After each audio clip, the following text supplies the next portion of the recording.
Yo, what's up mga ka-hunter? I-flex lang po natin ang bidyong ito na ipinasa ng ating isang ka-hunter na si ka-hunter Alfred Katahan. So, napakabilis po niyang nahuli yung tandang, inahin lang po yung ginamit niya dito.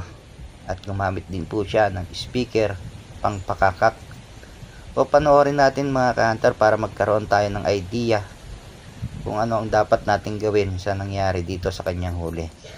Panoorin po natin hanggang dulo dahil sa dulo po ay makikita nyo kung ano ang mangyayari dun sa kanyang huli.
Yun na nga mga ka-hunter na panood nyo, nakawala po yung huli niya na tandang sa pataker.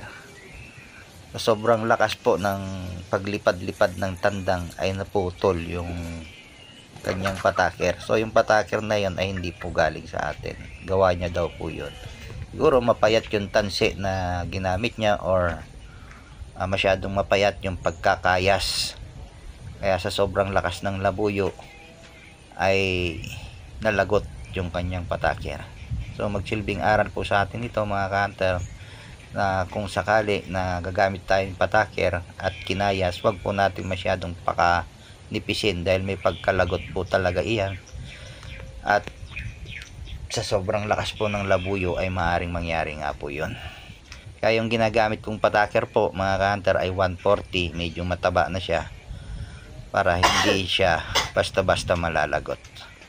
Nakakahuli naman po, maraming nagsisend sa atin ng video na nakakahuli gamit ang pataker na ating gawa. Ayan, maraming salamat sa panonood mga ka-hunter. Sana sa susunod na huli mo, ka-hunter Alfred Katahan, ay makahuli ka na at hindi na makawala. Good luck sa iyo and ingat lagi sa iyo ka-hunter. Maraming salamat sa iyong video sa pag-share.